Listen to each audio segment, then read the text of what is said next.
Bismillah. Assalamualaikum warahmatullahi wabarakatuh.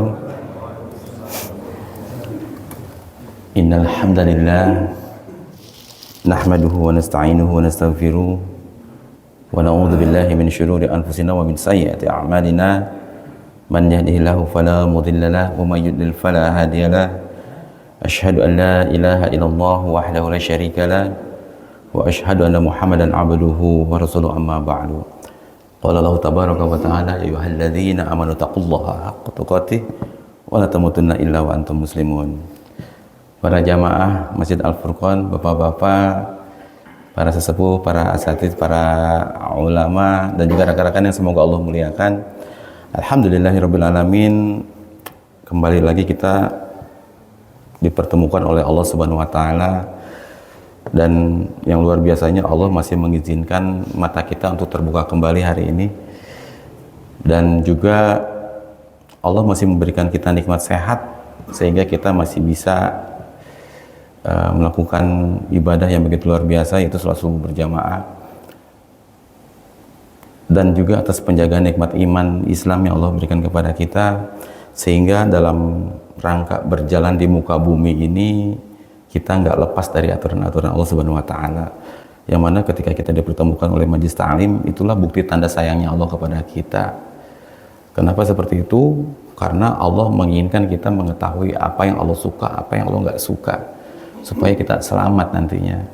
Dan semoga atas apa-apa yang bapak-bapak semua lakukan hari ini, amal ibadah semua yang dilakukan, semoga akan mendapatkan keridhaan Allah Subhanahu wa taala. Amin ya rabbal alamin. Juga salawat serta salam kita mohonkan kepada Allah agar senantiasa dilimpahkan kepada junjungan kita Nabi Muhammad sallallahu alaihi wasallam, juga kepada para keluarganya, para sahabatnya, dan juga kepada orang-orang yang mengikuti sunnahnya hingga hari akhir nanti. Bapak-bapak sekalian yang Allah muliakan, insya Allah kita akan lanjutkan sekarang ilmu faraid. Di sesi 5 ini kita akan belajar bahasa saya tuh pakai ring 2. Ring 2 ini udah ranahnya ijtihad. Ini memang terjadi ada beberapa perbedaan pendapat. Cuma insya Allah kita akan ambil pendapat yang paling kuat. Meskipun nanti akan ada perselisihan dalam pembagian-pembagiannya. Namun ya ini ilmu yang memang sangat berat sekali gitu, yang harus kita pelajari. Orang rata-rata males Pak belajar ini Pak, males banget belajar ini, dianggap tabu, tapi ternyata dampaknya, kerusakannya begitu luar biasa dalam kehidupan kita. Keluarga, rumah tangga itu ricuh gara-gara ini banyak sekali. Dan semoga Allah berikan kita pemahaman yang benar, dan semoga Allah melindungi kita dari pemahaman-pemahaman yang tidak benar. Insya Allah kita akan mulai pembahasan kita tentang ring 2. Kondisi seperti apa sih? Nah, ring 2 cara pembagiannya. Jadi ring 2 ini kondisi jika mayit meninggal dengan keadaan tidak memiliki asobah dari ring 1. Asobah ring 1 siapa aja? Ayah dan anak laki-laki gitu. Dua-dua itu bolong kondisinya, maka bocor ke ring 2 dengan ketentuan yang sudah ditetapkan oleh para sahabat dan juga para fuqaha di sini. Mereka siapa aja? Adalah kakek mayit. Point of view-nya mayit ya Pak ya. Point of view-nya mayit, maka ring 2 ini siapa aja? Kakeknya mayit dari pihak ayah. Lalu nenek dari pihak ayah, dan juga nenek dari pihak ibu. Lalu cucu laki-laki dari anak laki-laki, dan cucu perempuan dari anak laki-laki. Kenapa yang perempuan nggak dapat? Nasab nggak bersambung di situ. Nasab nggak bersambung di situ. Dan inilah keadaannya, yang memang para sahabat pun udah tetapkan gitu. Kenapa sih yang perempuan kok nggak dapat? Dia kan punya bapak yang harta tanggung jawab gitu. Jadi kalau Islam tuh nasab tuh ada di laki-laki, tanggung jawab besar tuh ada di laki-laki, maka diutamakan yang laki-laki. Contoh seperti ini, kakek dan nenek dari ayah. Jika mayit ketika meninggal sudah tidak memiliki ayah, syaratnya ini dulu. Mayit meninggal udah nggak punya ayah, namun masih punya kakek ternyata. Dan atau nenek dari pihak ayah. Ini kadang suka ada jamaah cerita ke saya, Ustadz, kakek dapat nggak ya? Kakek siapa nih? Kakek saya, bapaknya mayit. Jadi suka-suka beda gitu. Nah, kita point of view-nya harus satu titik dulu, Pak. Di mayit dulu point of view-nya. Jadi di sini adalah kakek dari pihak ayah dan point of view-nya kakek mayit, bukan kakek si anaknya lagi cerita. Kalau gitu judulnya bapaknya mayit. Kakek mayit ini syaratnya ketika si ayah ini udah nggak ada, tapi masih ada. Ini SOP Pak yang harus ditanyakan Pak. Karena banyak sekali ketika mayit meninggal, karena dianggap punya anak, udah langsung ke anak aja. Tahu-tahu kakeknya masih ada. Nah itu haknya tuh nggak kena tuh ya. Si anak akhirnya makan harta dengan cara zalim gitu. Wah ngeri ini Pak. Makanya ada orang meninggal dulu tuh ada kawan meninggal di umur 45 tahun Pak. Orang tuanya udah meninggal semuanya. Tahu-tahu kakeknya masih ada umur 90 tahun. Ya dapat kakeknya. Hati-hati sekali ini. Makanya pertanyaan-pertanyaan SOP ini memang harus dipertanyakan. Jangan, nggak mungkin lah Tat, enggak, ini SOP saya bilang. Ini memang harus ditanyakan. Hukum kakek menyesuaikan dengan hukum ayah karena kedudukannya yang paling dekat dengan mayit setelah ayah. Jadi adaptasi hukumnya mengikuti adaptasi hukum ayah. Jadi ring 2, ring 3 dan lainnya itu cuman adaptasi aja, copy paste hukum. Nenek dari pihak ayah sebagai ashabul furud. Nenek dari pihak ayah, ketika ayah nggak ada ya, si nenek dapat 1/6. Pendapatnya ini dikemukakan oleh Abu Bakar, Umar dan lain-lain. Ada yang menarik di sini. Di bagian nenek ini, ketika dia berbarengan dengan nenek dari pihak ibu, kakek ada nenek dari pihak ayah, ada nenek dari pihak ibu. Pembagian 1/6 ini maksudnya dia join nenek dengan nenek 1/6 dibagi 2 jadinya. Gitu. Tapi kalau ada salah satu, dia dapat 1/6 di sendirian, nggak dibagi 2. Tapi kalau ada dua-duanya nenek, maka 1/6 dibagi 2. Ini pendapat Abu Bakar, Umar dan lain-lain. Lalu nenek dari pihak ibu. Nah ini kondisinya seperti ini.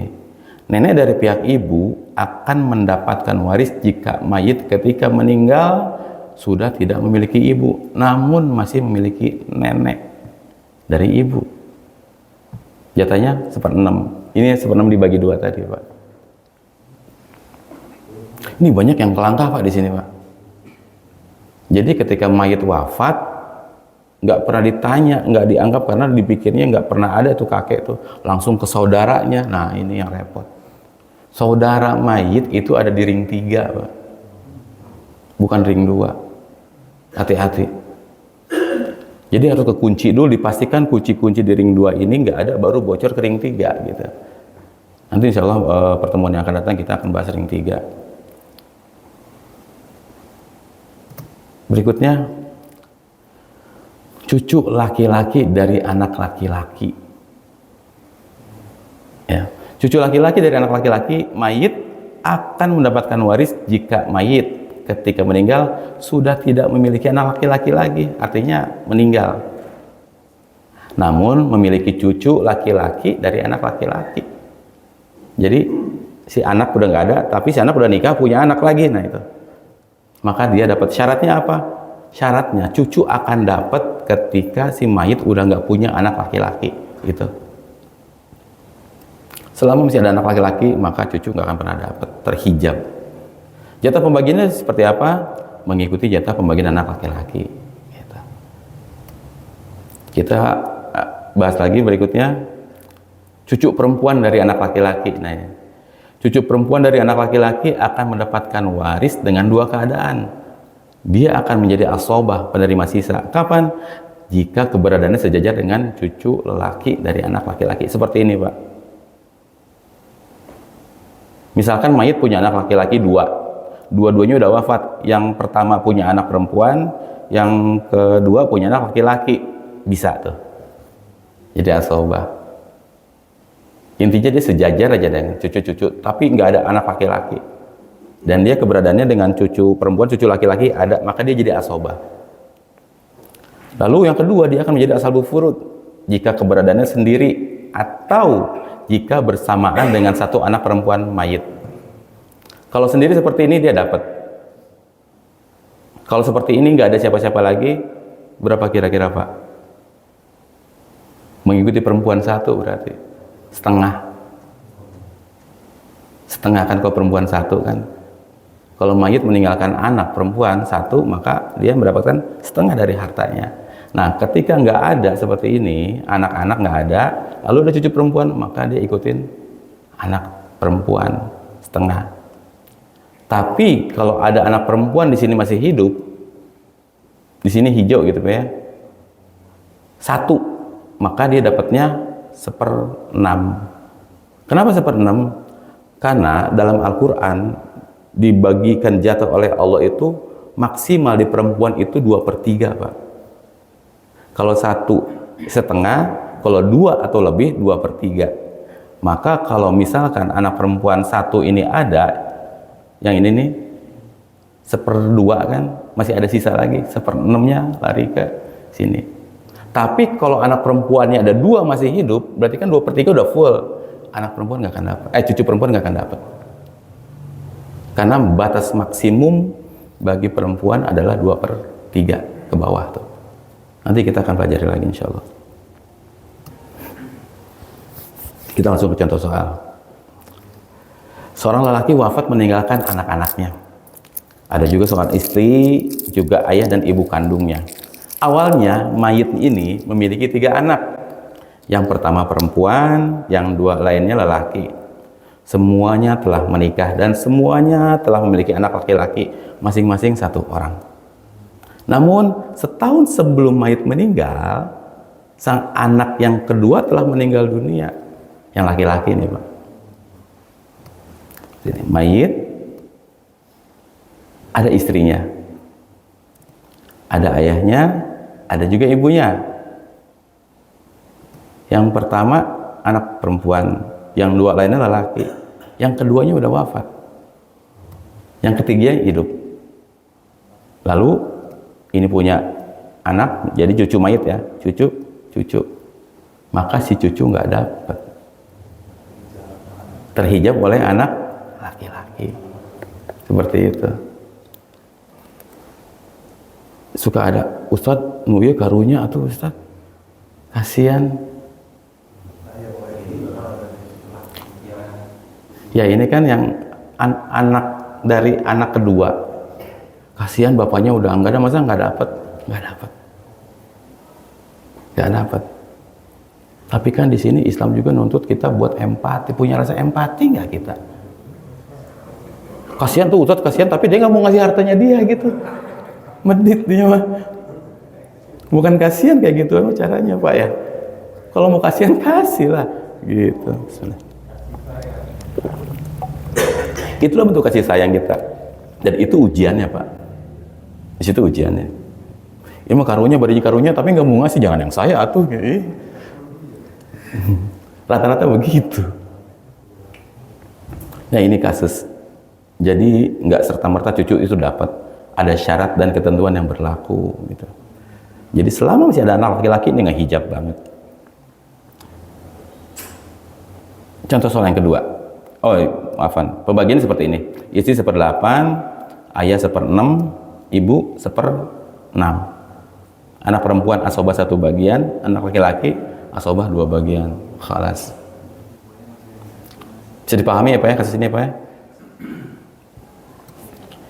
Kita contoh soal yang kedua, kita anaknya kalau gini praktis terus ini, latihan terus. Contoh kedua, seorang wanita wafat meninggalkan seorang suami dan anak perempuan. Setahun yang lalu anak lelaki mayit lebih dulu wafat, yang mana dia memiliki anak laki-laki 1 dan perempuan 1. Jadi aslinya mayit ini punya anak 2, tapi yang laki-lakinya udah meninggal duluan. Namun yang laki-laki punya anak laki-laki satu, perempuan satu. Ayah dan ibu mayit pun meninggal dunia lebih dulu. Namun kedua kakek dari ibu dan ayahnya serta kedua nenek dari ibu dan ayahnya masih ada. Nah ini agak-agak udah mulai agak-agak migran nih Pak. Ini baru ring 2 Pak. Insya Allah lah bisa. Mayitnya wanita ya Pak ya, seorang istri. Berarti ada suami, ada anak perempuan, anak laki-laki nggak ada, udah meninggal. Ada cucu laki-laki dan cucu perempuan. Ayah ibu mayit nggak ada, tapi kedua kakeknya, kedua neneknya ada. Kakek dari ibu dapat nggak? Enggak. Tadi dijelaskan ya bahwa yang dari ibu dapat nenek ya. Nenek dari pihak ayah dapat karena ayah nggak ada. Nenek dari pihak ibu dapat juga. Nah ini yang dibilang join. Berapa pendapatannya? Suami 1/4 karena mayit punya anak. Kalau mayit nggak punya anak, suami setengah, gitu ya. Anak perempuan sendirian setengah. Lalu cucu laki-laki asoba 2 bagian, cucu perempuan asoba 1 bagian kayak gini. Kakek berapa? Kakek 1/6. Di atas tuh 1/3, 1/6. Nenek 1/6 bagi 2. Kalau dari sini nggak ada, maka si nenek dapat 1/6 sendirian. Atau dari ini nggak ada, adanya ini, maka ini dapat 1/6 sendirian. Gitu. Namun ada yang menarik di sini, Pak. Ada yang menarik. Nah, jika hartanya 1 miliar, Pak, suami 1/4 berapa? 250 juta. Anak perempuan setengah 500 juta. Kakek 1/6, 1/66 sekian. Nenek 1/66 sekian. Kalau di total kelebihan, Pak. Kelebihan ya. Lalu gimana pertanyaannya gitu loh. Terus cucu gimana? Nah, prinsip dasar dalam ilmu waris, Pak. Yang pertama, sampaikan hak-hak ashabul furud dulu. Asobah tuh terakhir kalau ada. Kalau nggak ada, maka asobah nggak dapat, udah gitu aja. Intinya itu. Kenapa dinamakan ashabul furud? Karena fardu wajib. Yang udah dapat bagian-bagian ini yang diwajibkan. Sisa itu kalau ada, kalau nggak ada sisa maka udah. Lalu ngitungnya gimana kok kayak ginian? Pak, kita balik lagi ke SD lagi Pak, belajar. Ngitung dengan cara aul. Seperti apa sih? Nyari KPK. Wah, saya tuh dulu Pak nggak suka matematika beneran deh. Akhirnya apa? Ngambil ilmu komunikasi. Wah, selamat nih. Ketemu statistik. Udahlah, udah kemana-mana. Belajar agama lah, selamat. Ketemu ilmu waris, Allahu Akbar. Emang nggak pernah lepas dari hitungan ini, bener-bener. Tapi akhirnya jadi, ya alhamdulillah. Malas membawa hikmah ini jadi belajar ya terus. Langkah pertama gimana cara ngitung yang tadi? Cari KPK-nya dulu. Suami kan tadi 1/4 ya Pak. Kelipatannya berapa? 4, 8, 12, 16 kan gitu ya. Balik lagi ke SD ini Pak. Ya Allah. Anak perempuan tadi setengah. Kelipatannya berapa? 2, 4, 6, 8, 10. Ini sebenarnya ketemunya di 12. Ketemu di 12. Seperti ini aja ngitungnya. Kakek 1/6 berapa? Berarti ketemu 12, ketemu lah. Nenek pun sama seperti 12. KPK-nya di 12. Namun yang kita ambil bukan KPK-nya, Pak. Ininya. Ketemu di berapa? Di 3. 1/2 ketemu di 12 di berapa? 6. 1/6, 2. Ini 2. Berarti total berapa? 13. Ini yang dijadikan dasar hitungan. Jadi kalau hartanya 1 miliar, maka dibagi 13 dulu untuk ambil satuan. Gitu. Maka suami 3 bagian dapatnya sekian. Anak perempuan 6 dapatnya sekian. Kakek 2 sekian. Nah, total sebenarnya kalau dihitung-hitung dengan koma-komanya ketemu 1 miliar, Pak. Gitu. Ini cara perhitungan aul namanya. Balik lagi ke SD lagi gitu, Pak. Penyebutnya kita samain dulu dan lain-lain. Ini kalau ketemu hitungan yang nggak kena dengan jumlahnya. Kayak tadi tuh defisit tuh. Kalau nggak hitungannya nggak cukup, maka gunakan perhitungan seperti ini. Tapi kalau misalkan masih hitungan-hitungan dikali-kali, kita masih bisa pakai itu aja. Kalau kayak tadi, kelebihan nih, udah 1 miliar lebih, gimana caranya? Harta cuma 1 miliar. Nah udah dengan cara ini ngebaginya. Yang dapat seperti ini, habis. Cucu nggak kedapetan Pak ini Pak. Kan karena habis dengan ashabul furud, maka nggak apa-apa. Cucu itu asobah itu kalau ada sisa. Kalau nggak ada sisa nggak masalah, tetapi ashabul furud itu diutamakan. Pokoknya mah jangan pakai perasaan di agama mah, agama pakai dalil, udah gitu aja. Pak, kalau agama atau gini, kasihan nggak masuk akal. Agama tuh bukan, nggak harus masuk akal di agama itu. Sekarang gini, kalau agama itu harus masuk akal, Pak. Ketika kita sholat, buang angin, Pak. Terdakwanya siapa? Dubur kita. Kenapa yang dibasuhnya muka, Pak? Ya, kalau agama harus masuk akal, ketika kita sholat, buang angin, kenapa yang dibasuh bukan dubur kita? Terdakwanya dia loh, gitu. Tapi yang dibasuhnya malah tangan, muka, kepala, kaki, tangan semua. Masuk akal di mana? Dan karena tuntunan seperti itu. Jadi inilah iman. Inilah iman. Udah ketemu dalil, ya udah nurut aja udah. Ini cara ngitung dengan aul. Kalau mau ngasih ke cucu, bagikan dulu yang wajibnya, lalu patungan lah misalkan. Tapi ingat Pak, jangan ditodong ya Pak ya. Ini mah laki-laki kan gede tuh jatahnya tuh, kasih ini dong, kasih. Jadi laki-laki yang perempuannya nggak mau tuh. Mentang-mentang laki-laki 2 bagian, suka gitu. Dan di sini pun kita bisa pahami bahwa anak perempuan satu-satunya itu tidak bisa menjadi pewaris tunggal. Itu yang kita pahamin. Kadang kita, wah enak anak perempuan tuh, waduh dia mah anak tunggal tuh, bapaknya kaya, kejar. Enggak semuanya.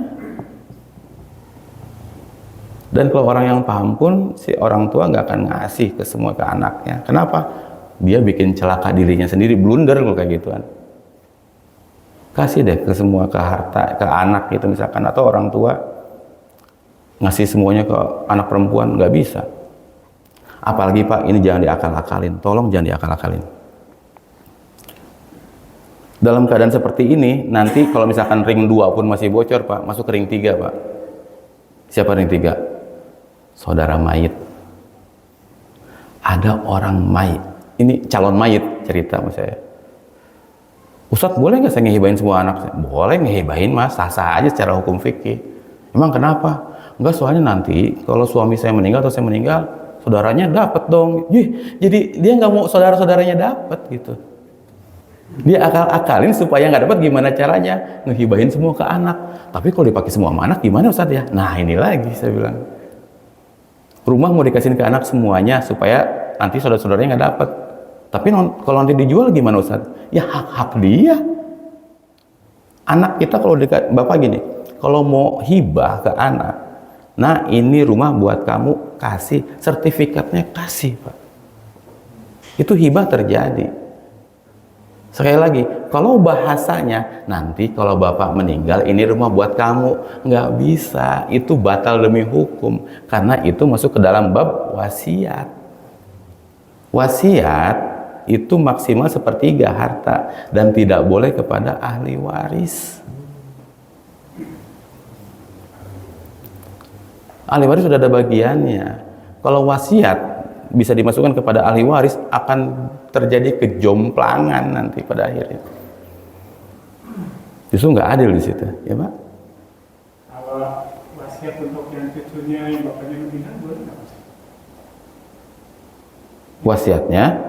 Untuk cucunya, kalau yang Oke. cucunya bapaknya Ustaz. Iya. Kalau si mayat wasiat buat dua cucunya bapaknya meninggal.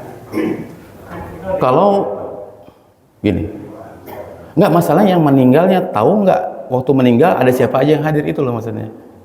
Tadi ceritanya bapaknya itu anaknya meninggal. Kalau ya diketahui duluan ya, ternyata meninggal. Ketika si cucu tidak menjadi ahli waris bisa. Misal kayak tadi ada anak perempuan, anak laki gitu ya. Yang anak laki yang kedua wafat, dia punya cucu. Nah si cucu kan kehijab tuh Pak, nggak dapat jatah ahli waris, maka boleh diwasiatkan gitu. Itu boleh diwasiatkan karena dia bukan sebagai ahli waris. Boleh berwasiat seperti itu. Tapi kalau dia sebagai ahli waris, penerima waris, maka tidak boleh. Kalau kasusnya ini udah tahu nggak kebagian, maka dia bisa menerima wasiat, nggak kebagian jatah dia. Seperti itu kira-kira, wallahu ta'ala alam. Tapi boleh, cucu itu boleh diwasiatkan oleh kita. Karena kita tahu anak kita udah meninggal, punya anak lagi, cucu kita. Nanti kalau mama meninggal, kalau papa meninggal, tolong ya kasih ke si anu sekian gitu. Jangan jadi si ini dapat juga Pak. Padahal udah meninggal, dikasihin ke anaknya, ngegantiin bapaknya, nggak bisa. Nggak bisa. Tidak ada ahli waris pengganti dalam ilmu waris itu. Anak akan mendapatkan porsi sebagai anak, cucu akan mendapatkan porsi sebagai cucu. Perannya tidak bisa digantikan.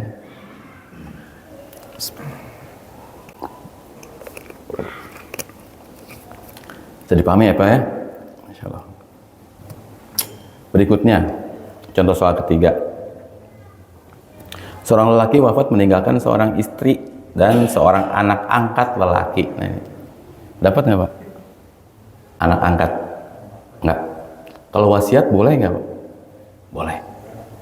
Diwasiatkan boleh, tapi ingat maksimal itu sepertiga harta. Nggak boleh lebih. Ini ada anak angkat menguasain harta orang tua angkatnya. Bahkan saudara-saudara mayitnya nggak dikasih sama sekali.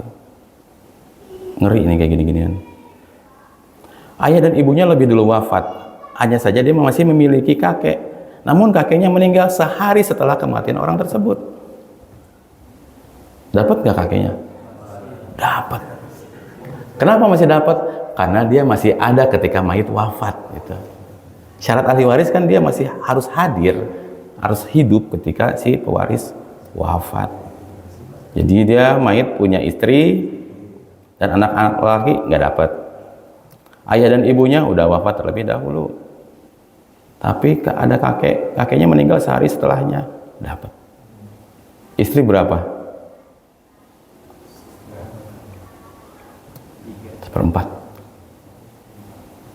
Di samping itu setengah, 1/4, 1/8. Di samping ya Pak ya, pasangan. Setengah, 1/4, 1/8. Di atas 1/3, 1/6. Tok hanya itu. Di bawah setengah, 2/3. 1/6 ada untuk cucu. Ya. Orang punya anak angkat sama sekali nggak dapat warisnya. Kalau tidak diwasiatkan nggak dapat. Karena bicara Islam, bicara tentang nasab. Mohon maaf. Dan yang terjadi sekarang Pak di tengah-tengah kita, hati-hati sekali Pak. Ada anak, mohon maaf, ini fakta lapangan.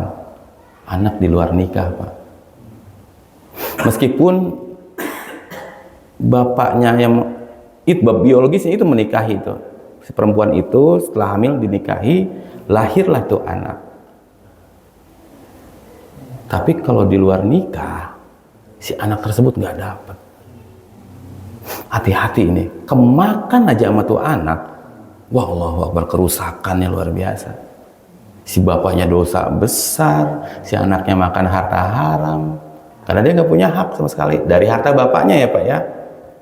Tapi kalau ibunya dapat, karena anak luar nikah dinasabkan kepada ibunya seperti Nabi Isa bin Maryam, seperti itu. Banyak di tengah-tengah kita anak itu lahir di luar nasab, di luar ikatan agama. Tapi bapak biologisnya memang, ini kan bapaknya yang meninggal, tetap nggak bisa. Islam bicara nasab, bukan biologis. Makanya itu Nabi pernah bilang, ada hadis dari Nabi SAW, zina itu merusak nasab, udah bilang. Karena betul-betul nggak ada obat Pak, nggak ada obatnya buat ini. Emang rusak, benar-benar rusak. Zina merusak nasab, maka jangan dilakuin gitu. Rusak, kasihan anaknya. Nah, apa yang harus dilakukan? Legowo, dia kasih tahu anaknya. Legowo aja udah. Ustadz, malu kita gimana nanti sama anak? Ntar anak malah nyontohin lagi.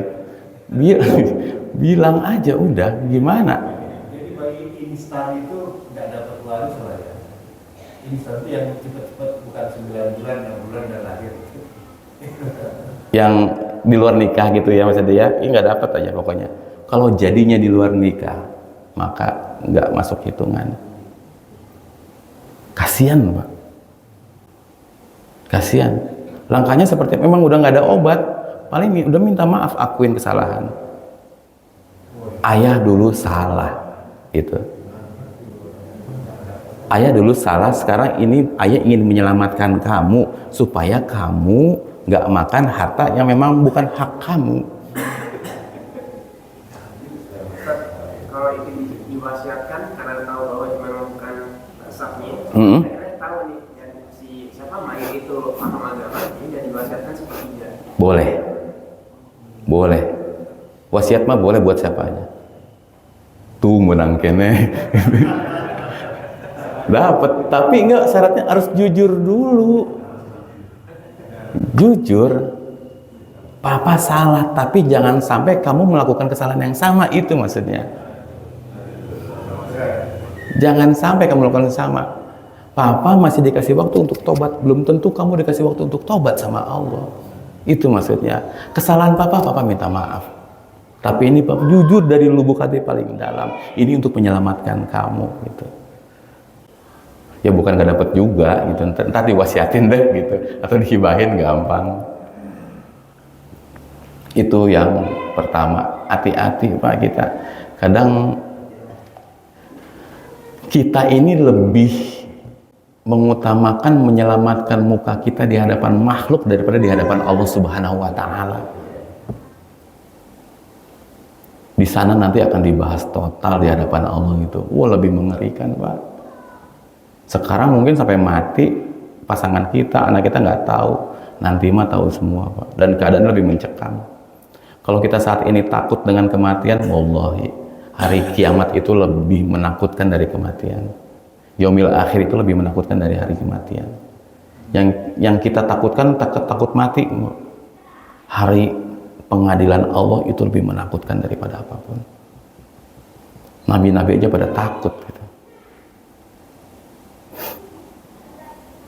Hati-hati dengan hal seperti ini. Wasiatkan kalau memang diperlukan, tapi tolong yang lebih utama itu jujur sama anak kita. Buat ngajarin, dan itu dakwah juga. Ntar anak saya jadi marah sama saya, ya udah. Pak, Bu, Bapak-bapak sekalian yang memuliakan, kalau anak dibesarkan dengan agama, dia nggak akan pernah benci sama orang tuanya. Nggak akan benci sama orang tua. Kalau anak dibesarkan dengan agama. Kita sepakat semua Pak, si anak agar berbakti kepada orang tua, dia harusnya dibesarkan oleh agama. Nah, pertanyaannya, ketika si anak pengen handphone, kita kasih. Pengen motor, kita kasih. Pengen punya ini, kita kasih. Pengen punya mobil, kita kasih. Semua yang dia pengen, kita kasih. Pertanyaan besarnya, yang sedang kita pupuk, agamanya atau hawa nafsunya pada saat itu? Hawa nafsunya, terang aja tuh anak jadi ngebantah. Karena kita tidak sedang besarkan dia dengan agama, tapi membesarkan dia dengan terbiasa memenuhi hawa nafsunya. Ya iyalah Pak, Anda dilawan pada akhirnya. Blunder itu. Kita semua sepakat Pak, untuk anak agar berbakti kepada orang tua, dia haruslah dibesarkan dengan agama, bukan dengan harta. Ada seorang tua bangga banget, anak saya Ustaz, dia udah di luar negeri, udah punya ini, punya itu. Saya tanya, waktu bapak sakit dia di mana Pak? Rumah sakit sendirian, ngerayap di rumah sendirian, anaknya nggak ada, sibuk. Pak, kalau mau anak kita berbakti sama kita, agamanya tertitip Pak. Kenapa? Karena kalau agamanya udah ada di anak kita, bapak itu nggak perlu ngemis-ngemis kasih sayang Pak. Nggak perlu ngemis penghormatan, hargain bapak dong, hormati bapak dong sebagai ayah kamu gini. Nggak usah Pak. Anak agamanya bagus, dengan otomatis dia akan menghormati orang tuanya. Nggak usah diminta, nggak usah mengemis orang tua kepada anak. Kalau anak kita udah susah sampai kita ngemis-ngemis penghormatan kepada anak, wallahi yang sedang kita besarkan dulu itu bukan agamanya, tapi hawa nafsunya. Hati-hati dengan ini. Kadang kita sebagai orang tua suka blunder juga Pak. Sebagai suami pun kita sering salah. Ini pembahasan yang menarik dalam ilmu waris sebetulnya. Jika seorang suami wafat, full slot Pak, 4-4-nya kepenuhin, ada istrinya 4. Atau 2 nih yang paling sederhana gitu. Ada suami, misalkan seorang laki-laki, dia nggak tahu cara bagi waris. Dia nikah 2 pun bukan karena urusan agama, tapi urusan hawa nafsu. Pak gini, analogi buat kita bicara ta'adud dulu sedikit. Ta'adud, menarik nih Pak nih. Kita bahasanya buka cabang baru Pak. Kalau kita sebagai pengusaha, kalau mau buka cabang, haruslah yang pusatnya itu benar dulu kan? Iya dong. Anda mau nggak ada invest ada pengusaha datang kepada Anda, Pak, mau invest di saya nggak Pak? Saya ada perusahaan bla bla bla bla. Udah berapa lama? Baru sebulan sih Pak. BP-nya kapan? Nggak tahu juga sih. Kita mau buka cabang aja baru, mau nggak Pak? Ya kita mikir-mikir Pak. Kredibilitas dia sebagai pengusaha aja belum teruji kan di situ. Terus mau buka cabang alasannya apa? Sukses belum apa belum gitu loh. Tapi saya udah sukses Pak di sini. Yang mau invest silakan. Oh kita kalau misalnya sukses yang pertama ya mau invest. Artinya gini, ketika seseorang udah sukses dengan istrinya dan dia yang dijadikan alasan oleh dia adalah apa? Fa'idha faragta fansob. Setelah selesai dengan satu kebaikan, maka dia lakukan kebaikan yang lain gitu. Jangan kawin lagi gara-gara ribut sama yang pertama. Salah. Justru nikah dengan yang kedua karena ribut dengan yang pertama, itu kredibilitas dia sebagai laki-laki, sebagai suami diragukan. Kenapa? Karena lagi ada masalah, lari gitu. Harus selesaikan dulu. Saya bilang gitu, saya punya anak perempuan. Pak hati-hati. Jangan nikah lagi gara-gara kenapa Pak? Ribut sama yang pertama. Jangan. Anda tidak terbukti sebagai suami yang baik pada saat itu. Saya kalau anak perempuan saya ada mau ngelamar dan dia izin, dia udah punya istri. Yang saya tanya pertama kali, gimana hubungan sama istri yang pertamanya? Istri saya udah hafidhah, udah baik, dan istri pertamanya mengizinkan, saya izinin anak saya. Wallahi. Hukumnya seperti itu. Tapi ini ada nikah yang kedua, yang pertamanya belum pakai hijab, Pak. Gimana kebaikan apa yang dibuat? Yang ada rudet nih, apalagi sampai waduh ketemu. Apalagi pas bagian dia meninggal. Apa yang terjadi? Si suami ini karena tahu kalau meninggal bakal ribut nih masalah harta nih, waris nih, gitu loh. Yang kedua bilang, nih aku bikinin kamu Indomaret, ruko nih buat kamu. Pokoknya intinya kalau aku meninggal jangan nuntut waris ya, gitu bahasanya. Bisa nggak? Nggak bisa. Dia dapat ruko, dapat toko Indomaret atau apalah dia bikin gitu. Pas meninggal, si suami punya harta berapa, dia tetap dapat jatah masalahnya. Itu yang bikin ribut istri pertama, istri kedua. Udah punya ruko enak banget, kita belum punya apa-apa. Terus dia dapat juga, enak bener. Jadi ribut gara-gara kita, Pak, gitu. Wah, ini repot, Pak. Ini muskilah ini, ya Allah. Saya sering ketemu kasus ini. Ustadz, saya nerima oke lah hukum agama, tapi yang gak enak istri yang kedua enak banget Ustadz, dia udah dapat ruko duluan, saya belum dapat, gitu bahasanya. Ditanya ketika, iya sih dulu suami saya bilangnya jangan nuntut waris, udah dapat ini, ya nggak bisa lah, tetap harus dapat. Ini ketidaktahuan tentang ilmu, Pak, dan ini akhirat antum terancam kalau kayak gini, bener Anda. Ngeri, Pak. Ngeri. Jangan deh ngebekelin istri kedua dengan ruko dan lain-lain. Enaknya tuh, wah nikah lagi istri pertama yang carikan yang lamar. Wah itu Pak, Bapak udah berhasil jadi suami. Gitu. Dalilnya apa? Fa'idha faragta fansab. Setelah beres dengan satu kebaikan, buat kebaikan yang baru. Jangan kita berdalih membuat kebaikan, tapi yang ini rusak belum dibenerin sama kita. Gimana bisa? Jadikan istri soleh dulu baru boleh. Iya, solehah jadinya. Belum dapat izin, Anda belum berhasil jadi laki-laki. Ya ini intermezzo aja Pak ya, tapi ini berkaitan dengan waris sih seperti itu Pak. Si suami kadang suka salah ngasih wasiat kepada istri-istrinya. Dipikirnya kamu jangan nuntut waris kalau aku meninggal. Dipikirnya cukup, taunya enggak. Tetap dia meninggal tuh si istri yang kedua tuh punya jatah. Terlebih lagi kalau punya anak. Nah ini yang repot. Yang bikin nyesek apa? Yang sama yang pertama nggak punya anak Pak. Nikah diem-diem, punya anak laki-laki. Si istri pertama menganggap ya udah harta dipegang sama dia. Tahu-tahu ada asobah Pak, anak laki-laki dari istri yang kedua. Harus legowo. Makanya diam-diam ini bukan suatu solusi, enggak. Memang harus tahu agama semuanya, gitu. Jadi kalau tahu agama semuanya akan berjalan dengan baik insya Allah. Artinya kalau misalnya memang dia menikah lebih dari satu, pembagiannya semuanya sama. Mekanisme pembagian Ya.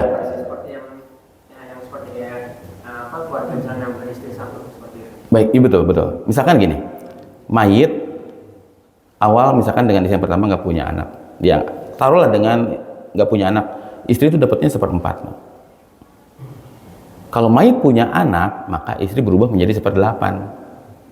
Kalau mayit punya anak, yang menjadi masalah dengan pernikahan yang pertama nggak punya anak, si istri nggak 1/4, tahu-tahu dia nikah lagi dan punya anak laki-laki gitu. Nah ini yang sering bikin istri yang pertama nggak terima. Makanya memang harus dibalut dengan agama, kalau nggak gini repot. Islam itu agama dengan menyerahkan diri kepada aturan-aturan Allah, nyerah udah. Ketika ketemu dalil, oh ya udah. Makanya orang beriman apa kata Allah karakternya ketika ketemu perintah dan larangan.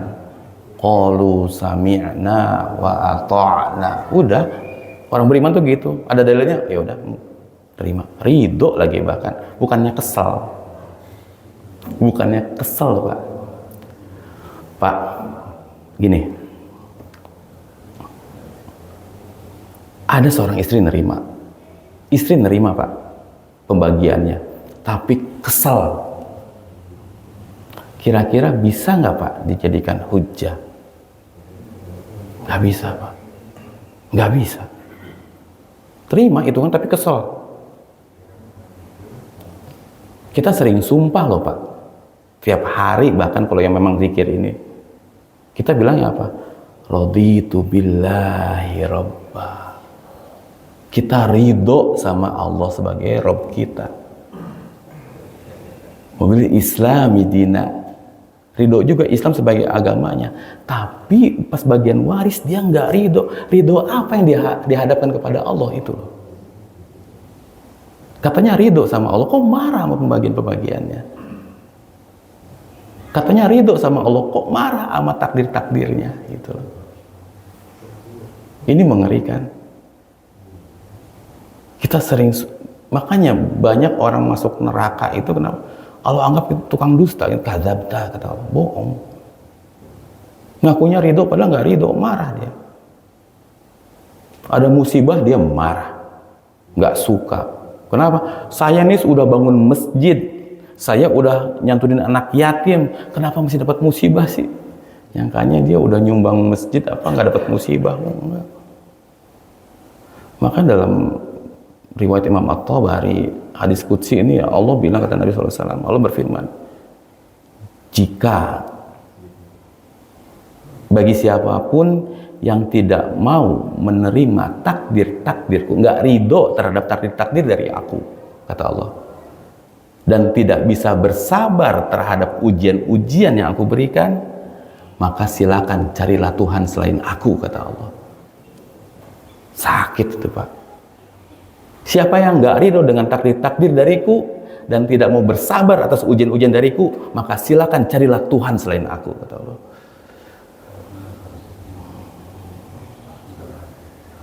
Wah, itu kata-kata nyesek ngedengarnya tuh. Mau marah, karena kita sering marah Pak. Padahal kita sering bersumpah raditu billahi robba wa bil islami dina. Wah, sering itu. Katanya, inna sholati wa nusuki wa mahyaya wa mamati lillahi rabbil alamin. Mana? Marah kita. Marah kita, sering kita marah. Dan makanya ini ilmu yang paling banyak sumbangsihnya kepada neraka Pak. Untuk orang-orang muslim, ilmu inilah yang paling banyak sumbangsihnya masukin orang ke neraka. Orang muslim ya Pak ya, ke neraka tuh ilmu ini. Karena banyak muslim nggak ridho sama hukum ini. Banyak yang nggak ridho Pak. Dan bukan main-main, ilmu ini pula yang memasukkan umat muslim ke neraka abadi gitu. Ustadz, bukannya orang muslim pasti masuk surga? Lah, yang dipastikan masuk surga adalah orang yang memiliki iman walaupun sebesar biji zarrah. Bukan muslim Pak. Orang yang memiliki iman walaupun sebesar biji zarrah. Tapi umat muslim masuk neraka abadi mungkin dan sangat mungkin dan dipastikan bisa. Siapa yang ngomong? Allah langsung yang ngomong.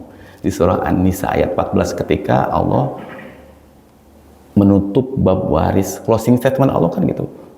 Wa may ya'sillaha wa rasulahu. Barang siapa bermaksiat kepada Allah dan Rasulnya, wa yata'adda hududahu, yang menyelisihi hukum-hukumnya tentang apa? Barusan ngomong waris Allah di atasnya. Menyelisihi itu semua, yudkhilhu naron khalidan fiha, kata Allah, akan dimasukkan ke dalam api neraka abadi. Gak peduli mau ustadz, mau ulama, mau siapapun Anda, waris menyelisihi hukum Allah, yudkhilhu naron khalidan fiha. Cukup enggak? Walahu azabum muhin. Udah abadi di neraka, azabnya menghinakan sekali. Hina kita. Udah masuk neraka dihinakan. Kenapa? Gara-gara ilmu waris Pak. Segini marahnya kenapa? Karena Allah itu nggak suka, sifatnya keganggu. Allah membagi waris dengan sifat kemahaadilannya Allah. Kita sepakat itu semua. Tapi kita manusia akhirnya bilang apa? Ya udah biar adil bagi rata aja. Wah, ada yang lebih adil daripada Allah ternyata gitu. Keganggu sifat-sifat Allah. Allah nggak suka. Makanya nggak main-main waris masuk neraka abadi. Nggak pusing. Nggak pusing.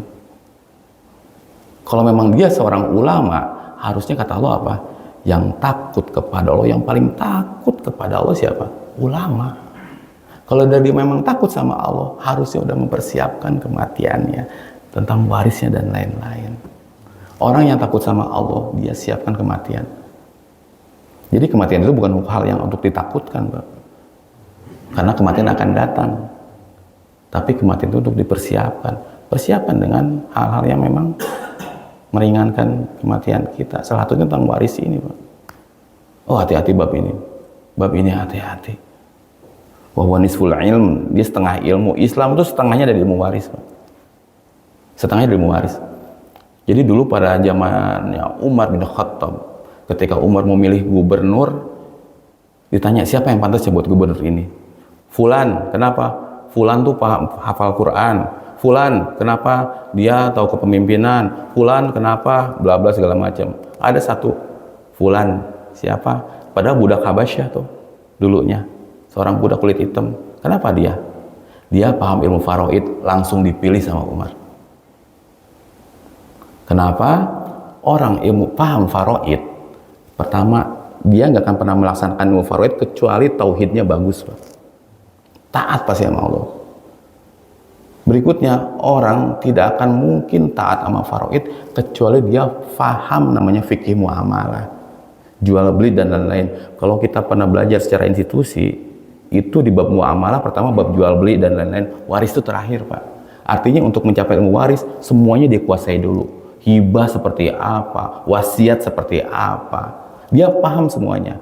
Orang-orang waris itu paham itu. Yang ketiga, orang-orang faraid, dia pasti adil dalam membagi. Dia akan membagi kepada hak yang dibagi, yang belum nggak akan dia kasih. Tegas orangnya lagi. Itulah menangnya ilmu faraid. Orang nggak paham ilmu faraid, ngaco Pak ambil keputusannya, nggak bijak. Makanya ini ilmu penting banget. Nabi bilang wa nisful ilm, setengah ilmu. Benar, Pak. Dalam mengambil keputusan pun kematangan dalam ilmu faraid itu menentukan. Ini gimana? Kasihan atau nggak bisa? Nggak ada kasihan-kasihan. Bukan haknya gitu. Nah, orang-orang faraid ini bisa seperti ini.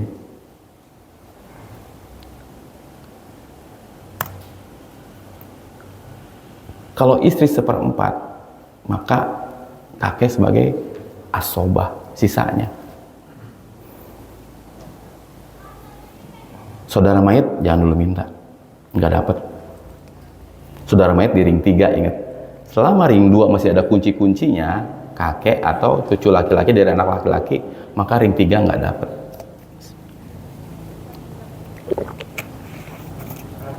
Ya. Kakeknya kan meninggal sehari setelahnya. Kemudian teknis membagi seperti apa? Nah, si kakek pas meninggal dicek lagi yang ada siapa lagi, nah dibagi lagi. Jadi kalau ada kita bicara 2 orang yang meninggal, maka kita bicara 2 rumus, nggak bisa langsung. Selesaikan dulu rumus yang pertama, baru buat lagi rumus yang kedua. Si kakek ada anak-anak yang lain nggak, gitu. Kakek punya bapak nggak, gitu. Bisa aja gitu. Walaupun nggak mungkin, kayaknya seorang kakek punya bapak ya. Tapi tetap SOP itu harus ditanyain, Pak. Itu wallahu ta'ala alam soal. Berikutnya contoh soal 4 ini kita aja ada 5 soal aja. Seorang wanita wafat meninggalkan seorang suami. Ayah dan ibunya sudah lebih dulu wafat, namun dia masih memiliki kakek. Anak lelaki dan anak perempuannya pun meninggal setahun sebelumnya. Namun almarhumah memiliki cucu laki-laki dari anak laki-laki 1 orang dan cucu lelaki dari anak perempuan 1 orang. Ini dapat nggak, Pak? Cucu laki-laki dari anak perempuan? Nggak dapat. Mayit punya suami, ayah dan ibunya wafat, namun kakeknya masih ada. Anak perempuannya udah nggak ada, anak laki-laki nggak ada. Dari anak laki-laki ada cucu laki-laki 1 orang. Dari perempuan anak laki-laki lain nggak dapat. Pembagiannya gimana jadi? 1/4. Ya, mengadaptasi ayah soalnya. Lalu cucu laki-laki asobah, khalas. Kondisi seperti ini, Pak. Terakhir, seorang laki wafat meninggalkan seorang istri, seorang anak perempuan, dan cucu perempuan dari anak laki-laki yang telah meninggal lebih dulu. Dia sudah tidak memiliki ayah dan ibu, namun masih memiliki kakek dari ayahnya. Lelaki wafat, ada istri, ada anak perempuan, dan ada anak laki-laki dulunya, cuman udah meninggal, ada cucu perempuan. Lalu ayahnya udah nggak ada, ibunya udah nggak ada kakeknya. Yang jadi asobah siapa, Pak?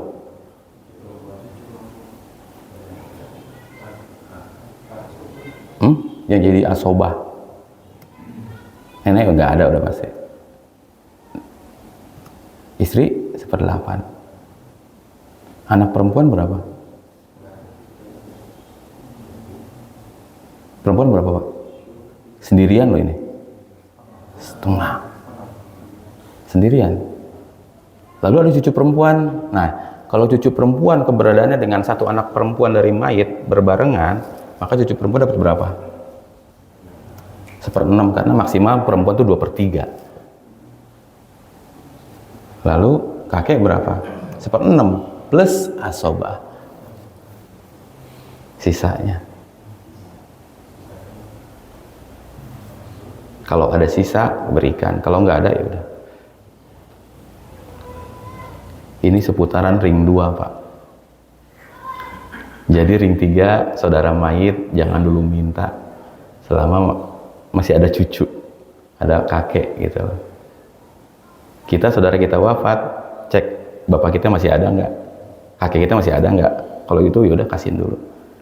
Bijak jadinya, Pak. Ustaz mau tanya, dalam pembagian waris ini sebetulnya siapa begini ya, ilmunya tidak kita kuasai, tidak kita pahami, tapi kadang-kadang kita harus mendengar orang tua, ya, ayah atau ibu yang menetapkan pembagian itu, ilmunya tidak ada. Ini kan kadang-kadang bikin kita gagal. Ilmunya tidak kita kuasai, ya, tapi karena pembagian orang tua seperti itu, ya kita harus ikut orang tua. Itu gimana? Atau misalnya ketentuan pendapat orang tua yang mengklaim sebagai pemberi waris itu gimana, betul dasar ini ya, ketaatan kita kepada pembagian itu? Nah gini, di rumah itu kan misalnya ayah ini, terus ibunya itu kan katakan istri sangat mendominasi. betul. Seolah-olah harta 100% jadi punya istri ya. Jadi kita tidak bisa menolak ya orang tua yang bicara begitu. Ya, menarik. Kata Nabi kita SAW, la ta'ata li makhlukin fi maksiatillah. Tidak ada ketaatan kepada makhluk ketika harus bermaksiat kepada Allah Subhanahu wa taala. Itu kaidahnya. Melawan orang tua dosa. Nah, ini jadi nggak ada yang ngelawan. Tapi nggak nutup, bukan ngelawan ya, beda. Kita punya metode ngedakwahin dan lain-lain, Bu, nggak seperti ini. Atau panggilkan kayak saudara tetangga saya tuh gitu. Dia anak bungsu, Pak. Tetangga saya itu anak bungsu. Saudara-saudaranya nyebar se-Indonesia, ada beberapa tempat. Dia tahu namanya anak bungsu, Pak. Kalau ngomong, udah sama kakak-kakaknya apa sih? Dipites gitu istilahnya. Yang dia lakukan apa? Idul Fitri, Kak, Mah, semuanya pokoknya lebaran di rumah aku ya, aku masakin yang enak-enak pokoknya. Kata dia, si bungsu tuh bilangnya. Karena si bungsu ini udah ikut kajian saya waktu itu tentang waris, dia khawatir. Dia undang orang tuanya, dia undang saudara-saudaranya yang di Indonesia itu pokoknya kumpul di rumah aku masakin yang enak-enak. Gak ada duit, gua kirim ongkos bahasanya gitu. Akhirnya kumpul teh itu keluarga tuh. Dan pada saat itu dia bilang saya, Tat, tausiah ya. Mau bahas apa? Waris Tat itu. Udah tuh. Hari itu saya tausiah tentang Idul Fitri dan lain-lain, maaf-maafan. Langsung geber waris. Pertemuan pertama kita, Pak. Meriam semuanya langsung. Ustadz kita extended di sini berapa hari lagi, bagiin tat, tolong tat gitu.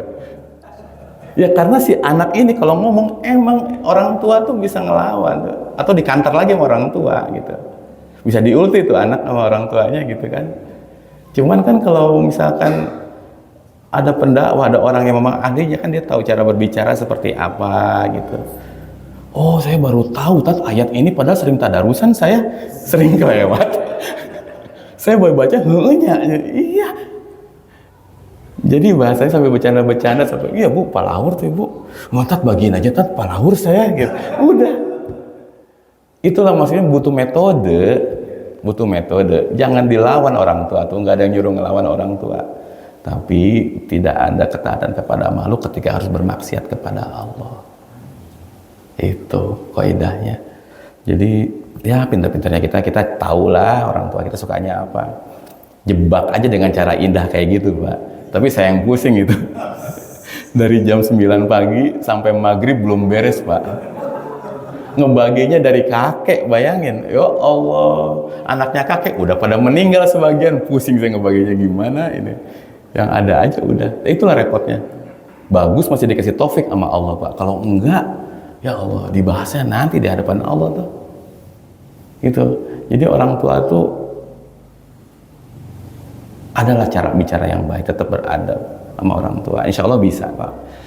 Kalaupun ada apa-apa, nggak apa-apa Pak, jebak sama saya juga nggak apa-apa. Saya datang ke rumah, insya Allah telepon aja deh, free of charge. Pokoknya ada urusan-urusan kayak ginian. Saya senang Pak ngurusin waris keluarga, karena ini yang Nabi bilang ini setengahnya ilmu ada di sini gitu. Kalau memang saya ada bagian di situ, ya semoga Allah ridho. Gitu. Makanya saya bilang jangan mikirin ongkos, jangan mikirin apalah, udah. Alhamdulillah saya dititipin sama Allah sebuah pabrik yang cukup untuk kehidupan saya gitu. Untuk masalah agama saya pengen bener-bener dakwah aja udah.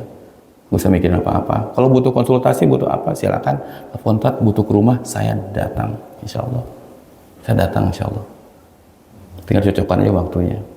Jangan pernah mikir, biaya, enggak ada biaya konsultasi Pak. Bayaran dari manusia mah murah Pak. Dengan dari Allah aja langsung. Insya Allah. Itu yang saya incar. Allah Ta'ala alam. Ada lagi Pak pertanyaan Pak? Ya silakan. Kalau yang dibagi tanah, Ustaz. Hah? Kalau yang misalnya harganya tanah, Tanah. kan pecah sertifikat segala macam ada biaya Ustaz. Karena biayanya kalau dia berkata jual itu kan nggak mungkin Ustaz. Apakah ditanggung sama penerima wasiatnya atau gimana Ustaz? Penerima waris maksudnya ya? Ya. Ya dibagi sesuai sahamnya aja Pak. Biaya pecah sertifikat itu berapa? Nah saham-saham kepemilikannya itu berapa sesuai dibagi aja itu. Jadi biayanya pun dibagi sesuai kayak ilmu waris juga. Biar apa ya? Biar punya tanggung jawab masing-masing. Kalaupun misalnya nggak pada punya uang, ada satu punya uang, talangin dulu nggak apa-apa, dianggapnya hutang gitu. Itu boleh. Seperti itu. Jangan ditanggung sama satu orang gitu. Jangan. Baiknya semuanya, karena semuanya dapat jatah waris. Jadi sesuai dengan sahamnya, kedudukannya di tanah tersebut, maka biayanya pun dibagi sesuai dengan itu aja, biar adil. Gitu kira-kira. Wallahu ta'ala alam. Ada lagi Pak pertanyaan? Silakan Pak. Soal nomor 2 ada masalah. Itu ada yang meninggal perempuan, ya kan? Lalu masih ada ayah ibunya, tapi kakek dari ibunya itu tidak mendapat, tapi nenek dari ibunya dapat. Lanjutkan soal nomor 2.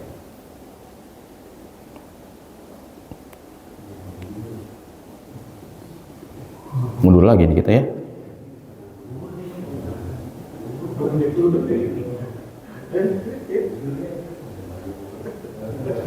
Bentar, saya cek dulu.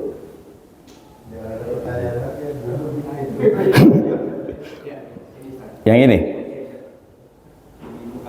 Nah itu kakeknya bisa nggak dapat kenapa? Kakeknya dapat 1/6. Karena kakek dari ibu. Karena nasab nggak bersambung. Ya nasab. Jadi nasab ini kan dari laki-laki. Ibu mah keputus. Tapi ini nenek sebagai badal dari ibu. Artinya bocornya ke nenek karena dia perempuan, jadi ke perempuan lagi. Ini para jamaah sahabat pada saat itu. Tapi kalau kakek yang dari ibu nggak dapat karena nggak ada nasab dari sini. Ada nasab dari sini dari ayah. Gitu kira-kira. Wallahu ta'ala alam. Ada lagi Pak? Ini ring 2 udah mulai, ring 3 Pak puyeng. Ring 4, ring 5, ring 6 saya nggak akan kasih Pak. Kalau mau konsultasi aja langsung deh. Saya juga ngejelasinnya pusing nanti. Bahasa di Excel tuh ada if-nya itu yang bikin repot, harus ngafal. Ujiannya tuh kita juga, waduh, saya remedial sekali Pak dulu. Ya gitulah ilmu waris, tapi secara umum ring 1, ring 2, ring 3 cukup Pak. Cukup itu. Umum sih meninggal seperti itu. Yang jadi bikin ribet adalah ketika meninggal nggak kita bagi, lalu yang ngeributinnya cucu yang ribut. Wah itu repot tuh Pak. Itu yang repot. Dan ingat Pak, satu hal, saya titip banget Pak, waris itu tidak berputar di sekitar rumah atau tanah ya Pak ya. Segala apa-apa yang kita beli itu kursi jati di rumah, sofa, hitung itu Pak. Jam tangannya masih ada nilai berapa, tukang loak aja Pak tanya, kalau nggak tahu harga tanya tukang loak deh Pak, ini jam tangan berapa, gope deh gitu ya, 500.000, ya udah berarti harganya segitu nilainya. Ini mah jam tangan mayit sama istrinya kenang-kenangan dari bapak, ke siapa aja, ya Allah, itu hak ahli waris Bu, saya bilang jangan dibagi-bagiin dulu. Sepatu pantopel udah deh pokoknya kenang-kenangan dari bapak, jas-jasnya yang jutaan itu dikasih-kasihin ke orang. Allahu Akbar, saya bilang hak ahli waris banyak yang hilang Pak di situ. Jas aja tanya gitu, jas misalkan dulu pejabat, kita pejabat gitu ya, jasnya Pak nggak ada yang murah ya Pak ya, maksudnya cukup lah sejuta 2 juta gitu, kalaupun hitung second tukang loak masih mau beli nggak ya boleh lah Pak 100.000, ya itulah nilainya. Itu nilainya. Jadi jangan dulu dibagi ke yang lain, kenang-kenangan dari bapak nih, nggak mau, jangan. Kalau mau bagi ke anaknya dulu biar anaknya yang kasih, karena itu haknya dia. Jadi bukan seputar rumah tanah. Udah Ustaz udah dibagi, tanah yang di sini udah, rumah ini udah. Itu pajangan mayat yang harganya lukisan 10 juta kagak dibagi Pak. Kristal-kristalnya tuh ibu-ibu kan Pak, ya Allah, guci-guci. Kalau punya nilai, itu. Karena ingat, harta waris itu harus dibagi sampai 0 Pak, habis Pak. Ini cerita dari Nabi SAW ketika hendak wafat, beliau kan nanya dulu ke Aisyah, ya Aisyah berapa lagi harta yang aku miliki? Sekian dirham, bagikan ke orang-orang seluruhnya. Karena aku tidak mau menghadap Allah dalam keadaan memiliki harta itu. Nabi aja takut, kita dipendem-pendem harta Pak. Ya Allah, ya Rabbi. Udah salah konsep kita mah hidup, bener. Hati-hati Pak, ini agama tuh punya aturan. Agama punya aturan yang harus kita jalanin Pak. Jangan lalai sama ini, Ya semoga Allah kasih kita taufik ya Pak ya. Itu aja bisa disampaikan, kalau lebih mohon maaf. Ada lagi Pak pertanyaan Pak? Cukup? Insyaallah itu udah dadah-dadahin dulu tuh bubur dari tadi itu. Kerupuknya menggoda warnanya. Dan nanti kita ngobrol ya Pak di luar Pak ya, sambil ngobrol ya.